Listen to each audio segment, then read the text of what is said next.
पाकिस्तान ये मैच तो जीता है, बल्कि ये गेम वन साइडेड जीता है। बट अगर मैं कहूं कि इस गेम ने पाकिस्तान को एक रुपए का भी फायदा नहीं किया तो ये गलत नहीं होगा। पाकिस्तान के 10 गेम्स अभी तक अलाइंड हैं, उसमें से एक गेम पाकिस्तान ने आज ज़ाया कर दिया। वो क्यों? बिकॉज पाकिस्तान ने जो अगले साल वर्ल्ड कप खेलना है वो साउथ अफ्रीका के अंदर खेलना है। एंड साउथ अफ्रीका की कंडीशंस को अगर हम लोग देखें तो वहां की विकेट के अंदर बाउंस भी होता है, as well as seaming wickets भी होती हैं। बट क्या हमने उस हिसाब से अपनी प्रेपरेशन का आगाज किया है? जवाब है नहीं। हमने बिल्कुल ही अपोजिट तरीके की विकेट आज बनाई ऑस्ट्रेलिया के सामने एंड उनको पकड़ लिया। एंड जिससे ये साबित होता है कि ये जो हमारी मैनेजमेंट है, ये जो हमारा कोच है, ये जो हमारा कप्तान है, ये सारे के सारे लोग सेल्फिश लोग हैं जो कि सिर्फ और सिर्फ अपनी फेस सेविंग करना चाह रहे हैं। किसी तरीके से ये सीरीज जीतना चाह रहे हैं ताकि इनके ऊपर जो अभी मलबा आया हुआ है वो किसी तरीके से दूर हो। इनके दिमागों के अंदर कोई फ्यूचर टर्म प्लान नहीं है, कोई इनके पास आइडिया नहीं है कि हमने अपनी team for the world cup, for the mega event कैसे प्रिपेयर करनी है। इनके दिमाग में बस ये है कि हम इस ऑस्ट्रेलिया की टीम को, जिसमें इनके 5 से 6 प्लेयर्स मौजूद नहीं है, इनको पकड़ना कैसे, इनके दिमाग में सिर्फ यही चल रहा है इस वक्त। एंड ये जो टीम आई है ऑस्ट्रेलिया की, इसको तो आप इररिस्पेक्टिव ऑफ कंडीशन हराना चाहिए पाकिस्तान को। बट अनफॉर्चुनेटली इनको हराने के लिए भी हमें नीच हरकतें करनी पड़ रही हैं,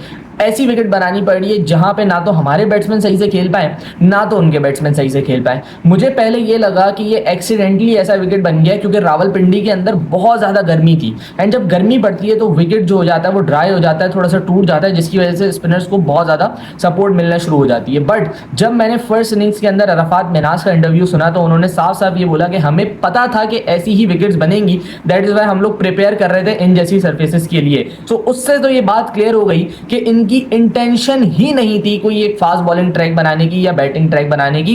इनकी इंटेंशन शुरू से यही थी कि हम लोग यहाँ पे गंदे गंदे घटिया ट्रैक बनाएंगे फॉर बैटिंग और यहाँ पे ऑस्ट्रेलिया को पकड़ेंगे, एक ऐसी टीम को जिसको मैं अगेन बोलूंगा जिससे मेन प्लेयर मिसिंग है, उसको इतनी नीच हरकतें करके अगर आपने हराना है तो going forward in the world cup आप क्या करेंगे। आप पाकिस्तान को तो यहाँ पे वो विकेट बनानी चाहिए थी जहां पे पाकिस्तान को एटलीस्ट 3 पेसर्स चाहिए होते, क्योंकि अगर आपने प्रिपरेशन करनी है उस इवेंट के लिए सो वहां के वेन्यूज को, वहां की कंडीशंस को आपने दिमाग में रखना पड़ेगा, वरना फिर आप वही रोना रोएंगे कि कैप्टन तब्दील कर दो या इस प्लेयर को बाहर निकाल दो, ये प्लेयर कभी भी जिम्मेदारी नहीं लेता या कोच बेकार है। वो मैं बार बार कह चुका हूं कि जो भी वर्ल्ड कप की आपकी परफॉर्मेंसेज होती हैं, जो भी इवेंट्स की आपकी परफॉर्मेंसेज होती हैं, वो एक बाय प्रोडक्ट होती हैं of the preparations you do before the event. आप अभी प्रिपरेशन क्या कर रहे हैं? आप 180 डिग्री अपोजिट प्रिपरेशन कर रहे हैं of what you will be getting in south Africa. वहां पे मिलेगा फास्ट ट्रैक, आपने यहां पे बना दिया ड्राई ट्रैक। वहां पे मिलेगा आपको बाउंस, यहां पे तो घुटने से ऊपर बॉल नहीं आ रहा था, cutter into the wicket. Nathan Ellis ने 2 आउट किए, दोनों आउट कैसे हुए वो हमने देख ली। जो तो ना फास्ट बॉलर के लिए सपोर्टिव विकेट है, ना बैटिंग के लिए सपोर्टिव विकेट है, तो साउथ अफ्रीका में जाके हम करेंगे क्या? हम अपना वर्ल्ड कप फिर यहीं कर लेते हैं, पाकिस्तान में या बांग्लादेश में करवा लेते हैं वर्ल्ड कप, ताकि हम जो विकेट्स की प्रिपरेशन कर रहे हैं वो वहां पे ऐसे हो जाए। तो अगर ऐसे ही मैचेस हम लोगों ने जीत रहे हैं और सिर्फ हम सीरीज को जीतने की कोशिश करेंगे तो फायदा ही क्या है? और हम अगर एफटीपी प्रोग्राम अभी तक देखें तो हमारे पास सिर्फ 10 मैचेस हैं, अभी तक मजीद कोई मैच हमारे डिसाइड नहीं हुए। वो डिसाइड तो हो जाएंगे, लेकिन अगर ऐसे ही आपने अपनी होम सीरीज को जाया करना है तो आपका ना तो कोई 11 तैयार होगी, ना तो आपके पास एक सॉलिड प्लान होगा कि हम लोग उन कंडीशंस में जाके कैसे खेलेंगे। ये मैनेजमेंट क्या कर रही है, किसको पागल बना रही है, ये मुझे बिल्कुल समझ नहीं आ रहा है। और आप कोशिश तो करते हैं ना, एटलीस्ट रावलपिंडी की एक ऐसी विकेट है जिसको आप छेड़ो भी ना, बिना छेड़े अगर आप उसके ऊपर मैच करवा दो ना, वहां पे वो फास्ट बॉलर्स को सपोर्ट करेगी। वो नेचुरली सीमिंग विकेट है, वो एक तो ओपन ग्राउंड है, ओपन ग्राउंड के अंदर जब हवा चलती है तो बॉल खुद ब खुद हिलता है शुरू के ओवर्स के अंदर। सो बेसिकली रावलपिंडी की जो विकेट है उसके अंदर फास्ट बॉलर्स के लिए शुरू से कुछ ना कुछ जरूर होता है, लेकिन इनके दिल में ही नहीं है कि हम लोग कोई ऐसा ट्रैक बनाएं, इनके दिल में ही नहीं है कि हम लोग आगे की प्रिपरेशन करें। ये लोग इतने डरपोक हैं कि ये लोग सिर्फ ये सोच रहे हैं कि हम लोग ये वाली सीरीज कैसे जीतें, एक ऐसी सीरीज जिसको 2 महीने बाद, 3 महीने बाद कोई याद भी नहीं करेगा। और वर्ल्ड कप के इनके दिमाग में कुछ भी नहीं है। वर्ल्ड कप वो इवेंट होता है जो कि आपको सालों साल याद रह जाता है। अगर आप वहां पे अच्छी परफॉर्मेंसेस देते हैं, आपकी टीम का नाम बनता है, लोग आपसे अप्रोच करते हैं, आपके बोर्ड को अप्रोच करते हैं कि हमसे सीरीज खेलो। बट ये सारी चीजें किसी को गर्ज नहीं है, इन चीजों से गर्ज है तो अपनी पोजीशन से है कि हमें अपनी पोजीशन से ना हाथ धोना पड़ जाए, इसलिए किसी ना कुछ करके आप सीरीज जीत जाओ, आगे की आगे देखी जाएगी। सो इस तरीके की विकेट्स पर अगर आपने खेलना है, that won't help you at all. जाओ। आप यहाँ पे साउथ अफ्रीका बुला लें, ऑस्ट्रेलिया बुला लें, न्यूजीलैंड बुला लें, भले इंडिया बुला लें, 10 मैचेस रख लें, 10 के 10 जीत जाएं, अगर विकेट्स ऐसे ही होंगी जहां पे इतना स्पिन हो रहा होगा, जहां पे कोई बाउंस नहीं होगा, आपकी विक्ट्रीज का कोई फायदा नहीं है। 0% आपको एडवांटेज है इन विक्ट्रीज का अगर आप ऐसी घटिया विकेटों के ऊपर मैचेस करवा के जीतेंगे। अपनी सेल्फ सेटिस्फेक्शन के लिए, खुशी के लिए आप भले जीतते रहें, फिर आप जाएंगे वर्ल्ड कप के अंदर, आपका हाल पहले भी हमने देखा है, वापस से ही वही होने वाला है, क्योंकि आपकी preparations according to the venue, according to the conditions है ही नहीं। एनीवेज, अब मैच के ऊपर बात कर लेते हैं। तो उस स्पिन ट्रैक के ऊपर माशाल्लाह सारे स्पिनर्स ने बड़ी शानदार बॉलिंग की, सिवाय एक बंदे के। उस बंदे का नाम ना भी लूं तो सब गैस कर लेंगे खुद ही, शादाब खान की मैं बात कर रहा हूं। जी हाँ, एक ऐसी विकेट जो कि ड्राई विकेट थी, बॉल स्पिन हो रहा था, बॉल ग्रिप हो रहा था, वहां पे 7 की इकोनॉमी से बॉलिंग देने के लिए ना आपको बहुत गंदा होना पड़ता है। मैं आपको ये सच बात बता रहा हूँ, एज एन स्पिनर अगर आप ऐसी विकेट पे भी 7 की इकोनॉमी से बॉलिंग करेंगे ना, इसका मतलब आपने बहुत घटिया बॉलिंग की है। एंड वो शादाब का आज का नहीं है, वो शुरू से ही वैसी बॉलिंग करते हैं इन वनडे 2021 के बाद से, 2020 के बाद से अगर आप समझ लें, उठा के स्टैट्स देख लें, तो शादाब की कैसी परफॉर्मेंसेज है इन वनडे वो आप सबको पता चल जाएगा। पहला बॉल करते हैं, आधी विकेट पे बॉल शॉट मारा, शॉट मारा एक्चुअली, वो 4 हुआ। फिर 2 बॉलों बाद वो टांगों पे बॉल, स्वीप 4। सो क्या बॉलिंग की है शादाब खान ने, एंड क्या लेवल है शादाब खान का, वो आज हम सब ने देख लिया। जो एक बहुत बड़ा difference between your Arafat Minhas and your Shadab Khan सबको देख गया। टॉप 15 प्लेयर्स में माइक हसन ने बोला कि अगर ये पाकिस्तान के टॉप 15 वाइट बॉल प्लेयर्स के अंदर नहीं है तो मैं अपनी जॉब छोड़ देता हूँ। तो माइक हसन, खुदा के लिए आप जॉब भी छोड़ दें, इसको भी ले जाएं शादाब खान को, किसी और जगह इसको खिलाएं। टॉप 15 प्लेयर क्या, ये तो टॉप 30 में नहीं है वाइट बॉल के पाकिस्तान के फिलहाल जो इनकी परफॉर्मेंसेज है शादाब की। फिर उसके बाद अगर आप देखें तो मतलब आप समझें कि पूरी की पूरी एक जो यूनिट है ना, शाहीन हो गया, माइक हसन हो गया, आकिब जावेद हो गया, ये लोग सारे शादाब को हीरो बनाने के लिए पुश करते जाते हैं। पता नहीं ऐसा क्या राज है शादाब खान के पास, आप मुझे समझ नहीं आती। क्योंकि आप देखें जैसे ही टेल एंडर्स आए, अरफात मिनाज 4 विकेट लेके बैठा हुआ था, उसको निकाल दिया स्पेल से। शादाब का 4 ओवर का स्पेल कराया in front of Kuhnemann, in front of Matthew Renshaw. तो वो खेल रहा था, एक बैट्समैन खेल रहा था, बाकी कुनमन था। कुनमन के बाद भी जो टेल एंडर्स आए उनके आगे भी शादाब को लगा के रखा, लेकिन आप देखें कि वहां पे भी वो विकेट लेने में कामयाब नहीं हुआ, बल्कि उनसे भी 2-3 चौके खाए उन्होंने। और कितना आसान था शादाब के आगे बैटिंग करना, वो हमें दिख रहा था। बाकी सारे बॉलर्स अबरार, अरफात, वो जब बॉलिंग कर रहे थे तो मुश्किल पड़ी हुई थी। शादाब जब बॉलिंग कर रहा था तो मजे से, यहां निकलो, ठक करके मिड ऑफ सिंगल, ठक करके मिड ऑन सिंगल, 2-1 बॉल पीछे करे, ठक करके मिड विकेट चौका मारो, थोड़ा बाहर करे, गट मारो। सो ये तो शादाब की बॉलिंग पे कितनी ईज के साथ ऑस्ट्रेलियन बैटर ने खेला है इन जैसी विकेट्स के ऊपर, ये बड़ी हैरानी की बात है। क्योंकि एक स्पिनर, ऐसा स्पिनर भी है आपके पास जो कि इन जैसी विकेट्स के ऊपर भी ट्रबल ना क्रिएट कर पाए। सो और क्या देखना है और क्या निकालना है शादाब खान से इस पाकिस्तान टीम की मैनेजमेंट को, मुझे समझ नहीं आता। क्योंकि जितना है ना शादाब के पास, जितनी उनकी एबिलिटी है वो हमने देख ली है। जो उनकी एबिलिटी है वो हम 5 साल से देखते हुए आ रहे हैं। वो नहीं है अब वो उस तरीके का बॉलर जो आपको इंटरनेशनल क्रिकेट के अंदर डिलीवर करके दे। आई डोंट नो क्या मसले मसाइल है उनके साथ, लेकिन नहीं है, ना परफॉर्मेंसेज हैं, ना उनका कोई कैलिबर रहा है अब इंटरनेशनल क्रिकेट में खेलने वाला। आई डोंट नो क्या चाहिए पाकिस्तान टीम को शादाब से।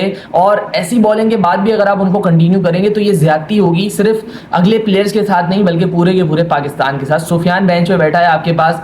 अव्वल तो बात यह है कि आप 3 स्पिनर्स खिलाने नहीं चाहिए, आपको ऐसी विकेट्स ही नहीं बनानी चाहिए कि आपको 3 स्पिनर्स की जरूरत पड़े। आप तो मेन 3 फास्ट बॉलर्स और जिसमें से एक आपका फास्ट बॉलिंग ऑलराउंडर भी हो, वो आपको ऐसी विकेट्स बनानी चाहिए। एटलीस्ट आप कोशिश तो करें ना, जितनी भी गर्मी हो एटलीस्ट आप घास तो छोड़ते विकेट के ऊपर। चले अंडरनीथ सरफेस ड्राई हो जाता, किसी को कोई मैटर नहीं होता, वो हम बोलते हैं यार वेदर की वजह से हो गया, लेकिन एटलीस्ट आप ट्राई तो करें और फॉर्मिंग अ विकेट जो कि घास वाला हो, थोड़ा सरफेस तेज हो, थोड़ा बॉल निकले, स्किड करे, बॉल बल्ले पे अच्छा आए, ऐसी विकेट बनाने की तो कोशिश करें ना। तो हमें कोशिश दिखती है। और फिर आप इस रिजल्ट को चेरिश करें, रिजल्ट को सेलिब्रेट करें। ये 2 महीने बाद ये सीरीज हर कोई भूल जाएगा, कोई इसको याद नहीं रखेगा। मैं बार बार इसीलिए बोल रहा हूं क्योंकि दिल दुखता है मेरा जब पाकिस्तान जाता है इनटू द वर्ल्ड कप या इनटू एनी इवेंट और वहां पे परफॉर्म नहीं करता, क्योंकि ये अपनी टीम है। हम लोग इसको पूरा साल इसी वजह से देखते हैं कि ये किसी तरीके से वर्ल्ड कप में जाके अच्छी परफॉर्मेंसेस दें, लेकिन इन प्रिपरेशंस के साथ वर्ल्ड कप आप बहुत दूर है आपसे। जो आपकी डायरेक्शन है ना, वो मतलब आप समझें बिल्कुल अपोजिट है। आपकी जो रबिश है, आपकी जो सिलेक्शन है, बिल्कुल अपोजिट है। आपके वर्ल्ड कप जीतने वाले काम नहीं है, आपके वर्ल्ड कप जीतने वाली प्रिपरेशंस नहीं है। इसको दुरुस्त करना पड़ेगा जल्द से जल्द, वरना फिर से आपको जलालत सहनी पड़ेगी 27 वाले वर्ल्ड कप के अंदर भी। अगर फिर मैं बात कर लूं बाकी बॉलर्स की, शाहीन एंड हैरिस रऊफ, उनका मैं कुछ कह नहीं सकता बिकॉज यार विकेट नहीं थी फास्ट बॉलर्स की। आपने उनके भी फास्ट बॉलर्स को देखा ना, कुछ भी नहीं था विकेट के अंदर। नया बॉल थोड़ा सा अच्छा बल्ले पे आता है, जैसे ही बॉल पुराना होता है सरफेस उसको ग्रिप करने लग जाता है, तो वहां से स्पिनर्स का रोल एड ऑन हो जाता है। एटलीस्ट उन्होंने कोशिश की, उन्होंने अच्छे ओवर्स किए, शाहीन ने ऊपर से अच्छी बॉलिंग की, उसने लेंस को हिट किया, वो ज़्यादा फुल नहीं गया, उसको पता था इतना स्विंग नहीं है विकेट के अंदर, तो वो नहीं गया आगे आगे, उसने खिंचे हुए लेंथ पे ही बॉलिंग की, बार बार वही मारता गया। एंड देन शाहीन की मैं कैप्टनसी को भी बोलूँगा, उन्होंने अच्छी चेंजेस की हैं बॉलिंग के अंदर। पहले अबरार को लेके आना इनसाइड दी पावर प्ले, उसके बाद जब दो लेफ्ट हैंडर्स देखे तो सलमान अली आगा से बॉलिंग कराना, सलमान भी विकेट ले गया, लेकिन नहीं लेके गया तो शादाब खान नहीं लेके गया। कि जितनी आप बात कर लो ना शादाब के ऊपर उतनी कम है, जितनी आप उनको क्रिटिसाइज़ कर लो उतना ही कम है, क्योंकि मुझे समझ नहीं आता इन परफॉर्मेंसेस के साथ उनका ज़मीर कैसे इजाज़त दे देता है उनको पाकिस्तान के लिए खेलने को। क्योंकि 2023 में उनका आखिरी ओडीआई गेम, वहाँ पे जो परफॉर्मेंसेस उनकी थी वो हम सबको पता है। 24 में उनका लिस्ट है गेम, वहाँ पे जो परफॉर्मेंसेस थी वो आप सर्च कर लें क्या परफॉर्मेंस थी उसकी। उसके बाद वो डायरेक्ट कम बैक करता है इनटू द टीम, कैसे आपका ज़मीर इजाज़त देता है मुझे तो समझ नहीं आता, कहाँ गैरत है, क्या चीज़ें हैं जो पाकिस्तान क्रिकेट को दिखती हैं शादाब खान के अंदर। वी रियली डोंट नो यार, बहुत ज़्यादा फ्रस्ट्रेशन है, क्योंकि पीछे डिजर्विंग लड़के बैठे हैं जो इसकी वजह से नहीं खेल पा रहे हैं, और जिससे अल्टीमेटली नुकसान हमारे मुल्क को हो रहा है, हमारी टीम को हो रहा है, एक ऐसे स्पोर्ट्स में नुकसान हो रहा है जिससे हम लोग बहुत डीपली अटैच्ड हैं। सो इसको दुरुस्त करना पड़ेगा, वरना आप समझें कि एक और आप टूर्नामेंट लगवा देंगे इसी तरीके से। फिर अगर मैं बैटिंग में बात करूँ, सो हमारे लिए भी डेफिनेटली बहुत ज़्यादा मुश्किल हुई है बैटिंग के अंदर, विकेट आसान नहीं था, specially in the second innings. ऐसी विकेट्स जो होती हैं ये पहले से ही टूटी वूटी विकेट्स होती हैं, इसके ऊपर अगर कोई टीम पहले बैटिंग कर ले ना तो मज़ीद टूट जाती है विकेट, एंड सेकंड बारी में ये थोड़ा सा और मुश्किल हो जाता है। ऑल्दो जो फास्ट बॉलर्स का बॉल है वो सेकंड बारी में अच्छा आता है, क्योंकि वो अंडर द लाइट्स बॉल थोड़ा सा स्किड करता है, बट स्पिनर्स की अगर मैं बात करूँ तो वो जो बॉलिंग करते हैं ना स्पिनर्स, जो स्पेशली फ्लाइट के साथ थोड़े बहुत करते हैं, उनको बहुत ज़्यादा असिस्टेंस मिलती है फ्रॉम द सर्फेस, एंड हमने देखा यार बहुत ज़्यादा स्पिन था। और इसी को मद्देनजर रखते हुए आपको गाजी की इनिंग्स को भी क्रेडिट देना पड़ेगा, आपको बाबर की इनिंग्स को भी क्रेडिट देना पड़ेगा, जिस शानदार तरीके से दोनों के दोनों ने बैटिंग की है माशाल्लाह। Babar Azam is looking fantastic, एक अच्छा PSL season and he is back. उसको एटलीस्ट आइडिया हुआ है कि यार मैं अभी ख़त्म नहीं हुआ हूँ, मेरे अंदर वो चीज़ है, मैंने सिर्फ अपने आप पे ट्रस्ट करना है, एंड वो ट्रस्ट मिसिंग था, वो बिलीव मिसिंग था। वर्ल्ड कप के अंदर बाबर आजम का चेहरा उतरा हुआ था, ईच एंड एवरीथिंग, वो अपने ऊपर डाउट करना शुरू हो गया था कि क्या मैं I do really belong here, ये डाउट्स थे। पीएसएल ने वो डाउट्स क्लियर किए हैं, एंड जब वो फ्रेश माइंड के साथ खेल रहा है तो अब आप देखें परफॉर्मेंसेस भी दे रहा है। बाबर की परफॉर्मेंसेस जब भी आती हैं पाकिस्तान मोस्टली मैचेस जीतता है, सो ये बहुत अच्छा साइन है फॉर पाकिस्तान, स्पेशली जिस तरीके से बाबर स्पिन को टैकल कर रहा है, he is looking fantastic, feeds का इस्तेमाल करके। आज लेफ्ट स्वीप भी आपने देखी कोनेमन के खिलाफ, तो इंटेंट दिखती है कि यार मैं किसी तरीके से स्कोर बोर्ड को टिक करता रहूँ, सिंगल डबल करता रहूँ, स्ट्राइक रोटेशन करता रहूँ, that is all we want. Similar for Ghazi Ghori, spin के खिलाफ बड़ी अच्छी टेक्निक है, स्वीप अच्छे मारता है, कट अच्छे मारता है। ऑब्वियसली कराची का लड़का हो और स्पिन अच्छी ना खेले तो ये तो हो नहीं सकता, तो स्पिन में तो माशाल्लाह बड़ा शानदार गाजी ने आज बैटिंग की है।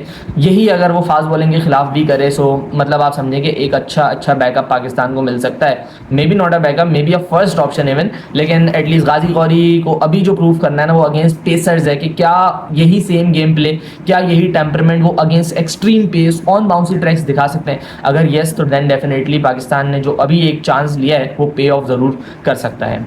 और अरफात मिन्हाज की जितनी आप तारीफ़ करो उतना कम है, एक प्रॉपर प्रोसेस से आने वाला वो लड़का है, अंडर 19 क्रिकेट, अंडर 16 क्रिकेट, उसके बाद आप देखें पाकिस्तान ए के टूर्स उन्होंने किए, कितने ही टूर्स उन्होंने पाकिस्तान ए के किए, वहाँ पे लगातार परफॉर्मेंसेस देता गया, फिर लिस्ट है, उसके बाद फर्स्ट क्लास, दोनों में उसने खेली है क्रिकेट है। So each and every process जो कि पाकिस्तान टीम में डेब्यू करने के लिए आपको चाहिए होता है ना, वो फॉलो किया है अरफात मिन्हाज ने, एंड आई रियली होप कि उस फॉर्म को वो कंटिन्यू करे जो आज उसने ग्लिम्सेस दिखाए हैं ना। माशाल्लाह very good bowler he is, and proper left arm Orthodox spinner, जो 2 से 3 आउट किए उन्होंने, जैसे कैमरन ग्रीन को आउट किया, और आर्मर बहुत तगड़ा है इसका, आर्मर माशाल्लाह बहुत तेज़ आर्मर करते हैं, एंड मतलब आप अगर इनके बैकफुट पे गए ना और आर्मर किया है अरफात ने, देन बहुत मुश्किल हो जाता है, क्योंकि स्किड करता है आर्मर। और 2 से 3 गेंदें बड़ी शानदार, मैथ्यू शॉट को जो आउट किया वो भी बहुत शानदार आउट किया, चेक किया कि यार वो आगे निकल रहा है, लेंथ खींची, स्लो रखा बॉल को, and he got him. So he is a brilliant prospect, और बार बात करते रहते हैं कि अरफात के अंदर बहुत ज़बरदस्त टैलेंट है, और इसी तरीके से कंटिन्यू करे, बस मैं यही विश करता हूँ। और आप देखेंगे बैटिंग में भी बुरा नहीं है, Arafat is a very good batter as well, he is a handy batter, जो कि नंबर 5, नंबर 6, नंबर 7 आपको कोलैप्सिस से बचा सकता है, वो अच्छी बैटिंग कर सकता है, प्रॉपर बैटिंग कर सकता है। सो विक्ट्री तो आई है, बट जो हमें चाहिए एज अ पाकिस्तान फैन, जो हमें चाहिए specially as a Pakistan team, वो हमें नहीं मिला है। नेक्स्ट मैचेस के अंदर क्या प्लान रहता है इसके ऊपर भी ज़रूर बात करेंगे, बट ऐसी विक्ट्रीज़ का कोई फ़ायदा है नहीं। मिलते हैं किसी और वीडियो में, अपना ख्याल रखिएगा, अल्लाह हाफ़िज़।